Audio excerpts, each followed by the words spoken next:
Okay, well, I will at least just get started with the introduction as people are still joining. But good morning and welcome to Maner Costerisan's nonprofit education series, Charitable Gaming and Raffles. We're so glad that you're here today. A few housekeeping items. This session is being recorded. Everyone will be muted, but if you do have questions, please type them in the chat and we will have time at the end to answer your questions. I will be monitoring that chat. I would like to introduce Kate Hude from Hude Law, who is our guest speaker today.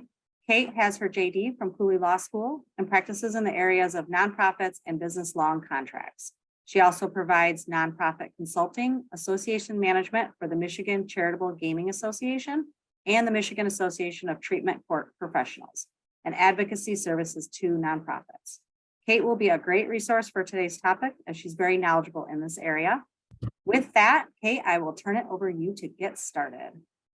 Thank you. Thank you, Brandy, and welcome everyone. I am so honored to be here today to speak to you about charitable gaming in the state of Michigan. So let's get right into it. Just a little disclaimer, everything that I am providing today is publicly available information. So nothing in today's presentations should be construed to constitute legal advice. All right, so our agenda for today, I'm going to do a quick introduction of our association, the Michigan Charitable Gaming Association. We'll talk about what is charitable gaming, raffles, millionaire parties, bingo, and charity game tickets. And then, excuse me, going to also provide you with some updates on the charitable gaming industry here in Michigan, and then have some time for Q&A. So just a quick introduction to our association. We are a 501c6 non-profit trade association that has been here since 2008. We provide the voice of charitable gaming throughout the state of Michigan, and our members consist of primarily charities who are engaged in charitable gaming, as well as other suppliers. Just an overall piece of information, the law in the state of Michigan that oversees charitable gaming is the Traxler-McCauley Bingo Act. The mission of our organization is to educate and advocate for charitable gaming with our members, legislators, and the general public. And our purpose is to help maintain the long-term stability of charitable fundraising in Michigan through legislation, collaboration, and education. And here is again some more information. I know we have a lot to get to, so I'm going through this pretty quickly. And here's our board of directors. They are all charity representatives on our board of directors. All right, so let's get into what is charitable gaming. So in Michigan, we have 4 types of charitable gaming: raffles, bingo, charity game tickets. So these are like these little pull tab tickets. And millionaire parties, which is the name used in the Traxler-McCauley Bingo Act for charity poker. Charities in Michigan earn millions through charitable gaming fundraising, and that money is used to further their charitable missions. Despite that, there are some challenges to using charitable gaming. There's opposition, sometimes from the general public. And sometimes it's difficult to navigate the state regulations and rules for charitable gaming. So what is big picture? What is gaming? Any regulated gaming here in the state of Michigan is regulated because it is a game of chance. So even though there may be skill involved in playing poker, the cards drawn and dealt are still by chance, so therefore poker is regulated gaming. Same with raffles and bingo. A raffle ticket's randomly drawn, numbered balls and bingo are randomly selected by chance. You contrast that though with something like a silent auction. Bids are taken and the highest bid wins, so that is not by chance, therefore it is not gaming and therefore not regulated. Okay, in Michigan, we have 2 state agencies that are responsible for overseeing and regulating charitable gaming. There's the Charitable Gaming Division of the Michigan Lottery, and they are responsible for bingo, raffles, and charity game tickets. And then this was a change that occurred back in 2012. But the Michigan Gaming Control Board, which oversees the Detroit casinos, the non-tribal casinos, and horse tracks, they now regulate Millionaire Parties, our charity poker. Here's just some information on the two agencies and their contact information. All right, so who can conduct charitable gaming? Just because you are a nonprofit tax exempt organization, that does not automatically entitle you to be able to conduct charitable gaming.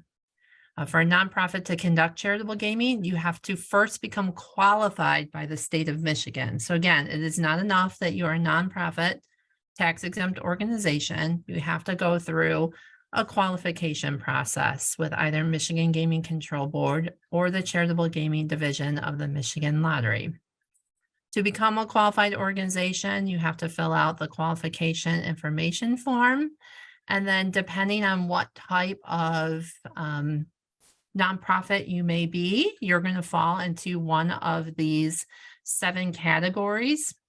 And you will have to submit additional qualification information. So for example, if you are a local civic organization, which a lot of our charities fall under this designation, it's kind of a catch-all. You are going to have to do things such as receive a signed resolution from your local municipality. So that may require you here in the city of Lansing to go before the city council to have basically the city council sign off that they are allowing you to conduct charitable gaming. So it's a process to become qualified, but they lay out all the steps that you need in the the qualification information form. And certainly if you ever have questions about which one you fall under, you could contact our association.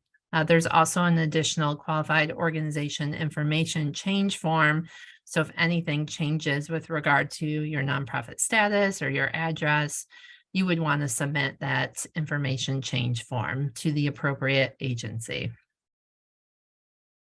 Just an additional note regarding qualification, and this impacts charities who utilize millionaire parties, but there is an administrative rule that requires you to raise, unrelated to your charitable gaming, $500 in fundraising for each license that you can receive, and membership dues are not considered unrelated funding. So you have to show that you are fundraising outside of membership dues, at least $500 for each license that you request for a millionaire party. And we'll get into millionaire parties a little bit further down.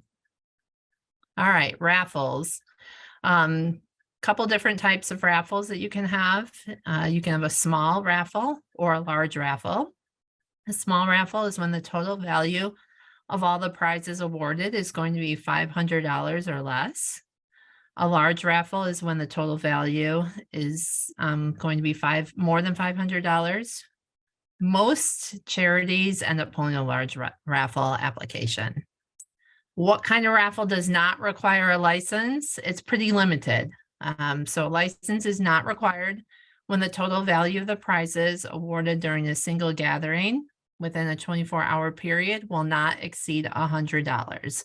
So we always like to say, think about door prizes. So if you were having an event and you were giving away $5 Starbucks gift cards, that's $25 in total prizes. You would not need to pull a raffle license. But if you were going to give away, 10 of those, and each of the value was $20, and you were going to have to pull a raffle license. There's different forms of raffles that you can do, and the Charitable Gaming Division will certainly work with you if you explain what type of raffle you want to use. Reverse raffles are gaining in popularity. They're elimination raffles, so the objects to not have your ticket drawn. There's some raffles where people will do like a duck race, and you pull raffle tickets based on a duck with a number. They can be structured in a lot of different ways. So you just have to have a plan for what your raffle is going to look like, and that is going to be submitted with your raffle application. The cost for having a raffle, if it's a small raffle, it's $15 for up to 3 drawing dates at the same location. Large raffle, it's going to be $50 per drawing date. So if you are having a 3-day event and you are going to do a raffle each of those 3 days, you would have to have 3 different large raffle licenses because it would be $50 per drawing date. The types of tickets that you can use for a raffle, you can use a roll type. So those are the kind that you can buy on a roll at Staples or Office Max. Typically, you use those for 50/50, and they have to be sold during the hours indicated on your license. Or you can have a pre-printed ticket that you can start to sell once the license has been issued and the tickets are printed with the required contact. Payments that can be accepted for a raffle are cash or check. You can accept payment for raffle tickets by credit card, in person, and over the phone. At this time, you cannot conduct a raffle via the internet, which means you cannot sell your tickets online and hold a raffle. There is legislation that was introduced last session to allow for online raffles. It died with the ending of the legislative session. It's going to likely be reintroduced. It's not something that our association has worked on extensively. It's another organization that's pushing this, but we are definitely supportive of it. But right now, if you do accept a credit card, and I know that there are some organizations that have been accepting credit cards online, but you still have to send out the tickets. So they still have to receive a ticket in person, which means that you're still mailing out the tickets. And the state has not been very clear on whether they are allowing you to sell tickets online. It's a little bit murky at the moment.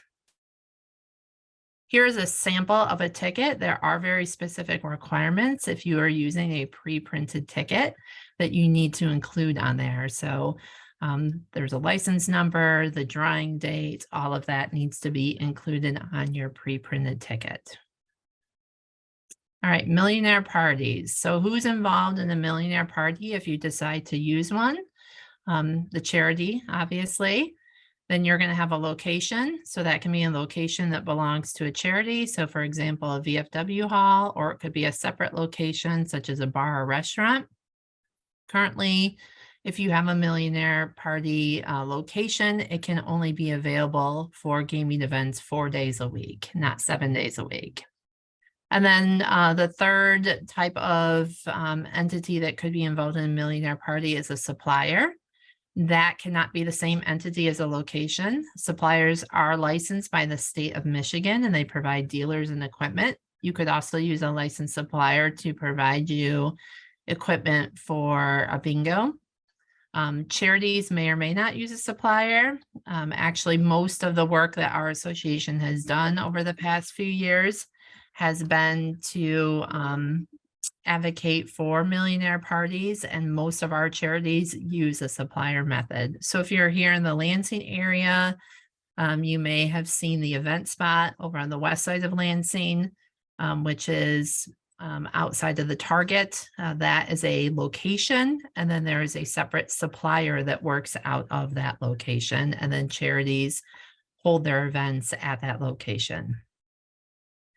If you are applying for a millionaire party starting at the beginning of this year, January 1st of 2023, all millionaire party event license applications have to be submitted online through the millionaire party portal. So right now, raffle and bingos, there's no online portal for those. You still have to send in your paper applications for those.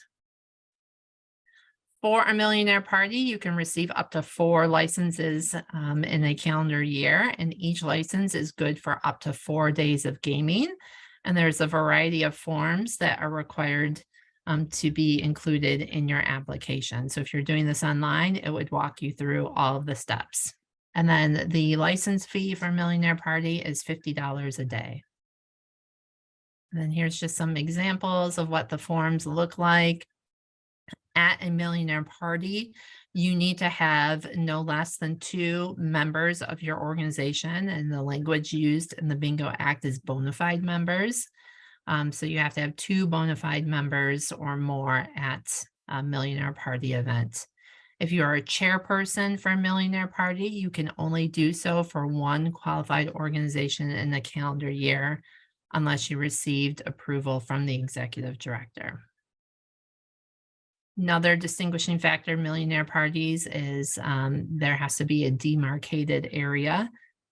So if you were hosting an event like a 3-day festival, you would have to include a location map with your application that would show where the demarcated area is located.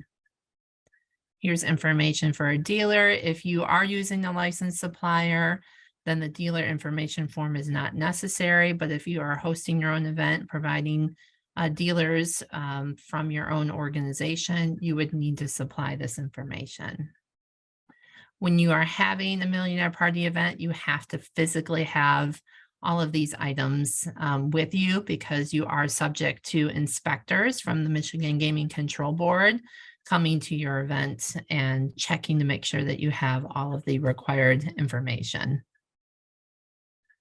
Principal officer. So the principal officer of your organization is responsible for a number of things in the Millionaire Party. You have to designate a chairperson. That is going to be someone from your organization that has been a member for at least 6 months. And then they are identified on your worker list as a chairperson. And then again, those bona fide members. This was actually a change that was made to the Bingo Act that our association lobbied for. Bona fide members of the organization now include spouses. So if you are wanting to do a charity poker event and you're concerned about the number of volunteers, know that your bona fide members' spouses can also serve as event workers. Some additional things that you need to know if you are working at a Millionaire Party event. Total chip sales cannot exceed $20,000 for the day. You can only operate between the hours listed on your license. Dealers cannot accept chips as tips.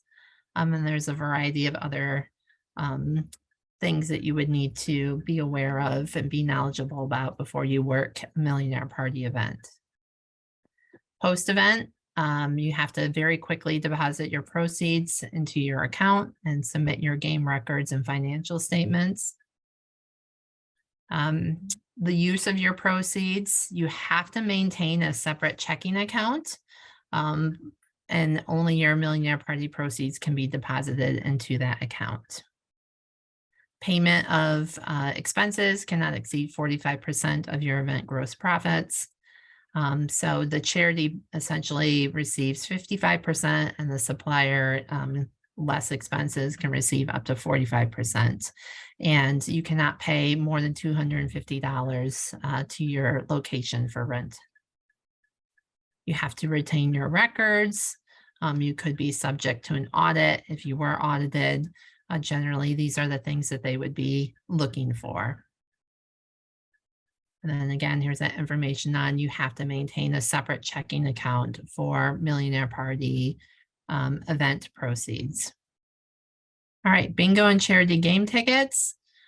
Couple different types of bingo, large and small bingo licenses. And so that would be at a bingo hall or a church or a fraternal organization or veterans organization that wants to do an ongoing weekly bingo. And then large or small is determined by the value of prizes. Or a pretty common one is a special bingo license. So that would allow an organization to play bingo for up to 7 consecutive days. And if you pull a special bingo license, know that you can only get up to 4 in a year. And the fee is $25. Charity game tickets. This is probably the least used type of charitable gaming. Raffles is the most common, followed by Millionaire Parties. then bingo, then charity game tickets. But some organizations, again, like a VFW post, may own their own ticket vending machine and sell pull tabs that are charity game tickets out of that.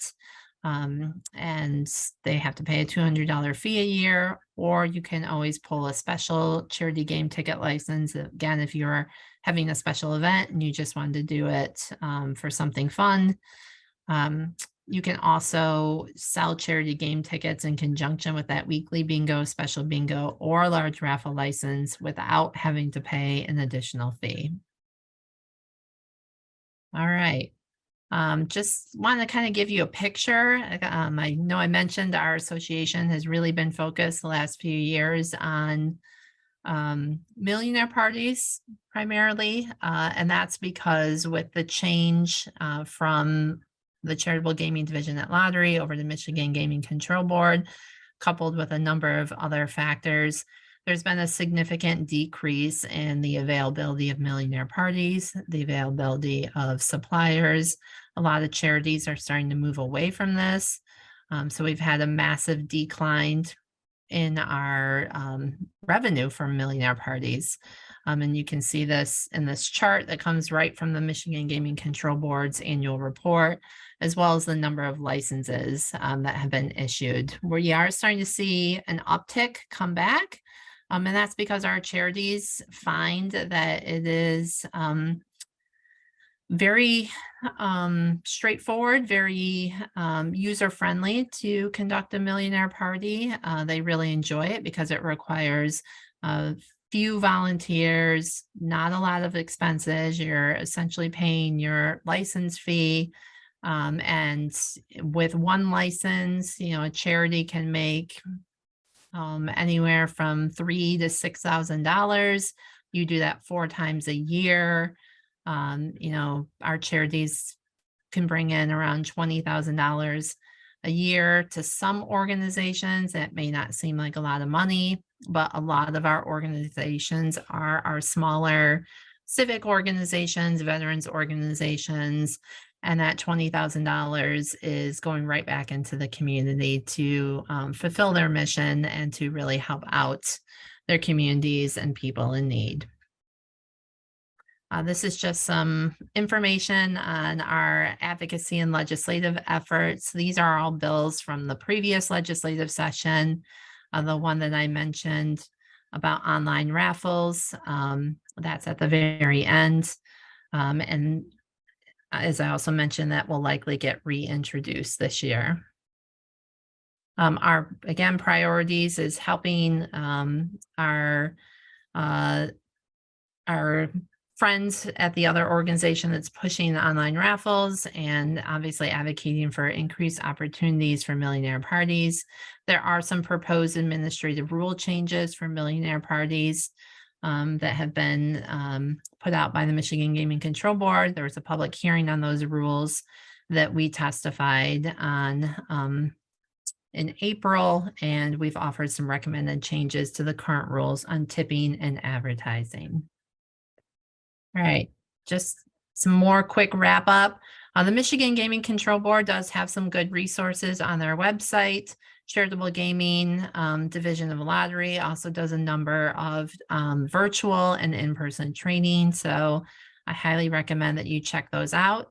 Or if you want us to come to your organization to do a more in-depth educational update or training, just contact us. We would love to come out. We also hope that you would maybe consider becoming a member of our association. Here's information on that. And then here's our contact information. So Brandy, I hope I sped through this, but have some time for questions. Yes, we actually have quite a few questions, and I do want everyone to know that you will get a copy of the slide deck. So some of those rules that Kate put in there, you will have those at your hands. So you'll be able to look at those or look back at those.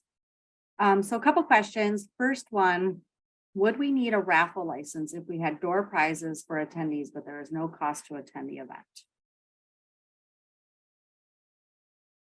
Well, it doesn't matter if it's a cost to attend the event or not. It's what's the total value of the prizes. So if you're yes, I mean, the short answer is yes. If it's going to exceed that $100, then yes, you still need to pull a license.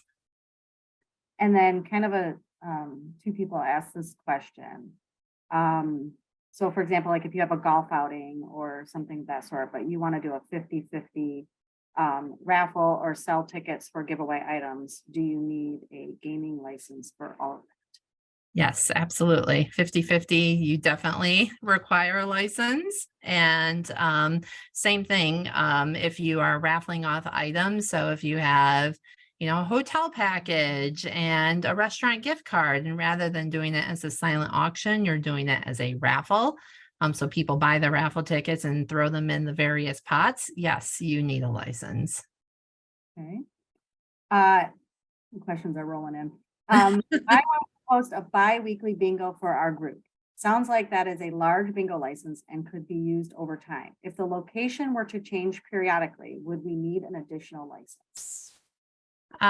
Yes, because your large bingo license needs to be for the same day, time, and location. So if you know you're going to be at 2 different locations, you would have 2 different large bingo licenses. Let's see. Okay. Follow up to the 50-50. If the 50-50 is capped at $100 payout, do we still need a license? It'd have to be capped at 99 because if it's $100 or more. 99.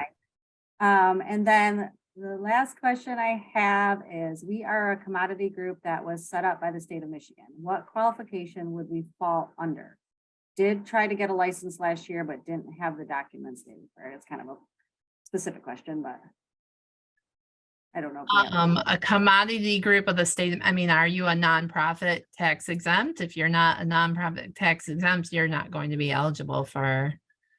Okay. I will follow up with this. Yeah. Okay. Andy, and we can get some more details on that. Sure. Yeah. Oh, she says they are a nonprofit. Okay. Yeah. We can maybe, talk about that. Okay. Yep. I can send a follow up on that, but Sure. Any other questions? I saw some few coming in, but I think we got through most of the questions. I really appreciate your time today. Just so everybody knows, that we will be emailing out a recording of this presentation tomorrow. Our contact information will be on the email, and you will get a copy of the slide deck. So that'll be available to you tomorrow. Next month, we are taking a small break from our education series. So everybody can go enjoy the summer month, the first summer month. And we will be back in July. So please keep your eyes peeled for communications regarding that next month. And thank you very much. Thank you, Brandy. Thank you, everyone. Have a great day.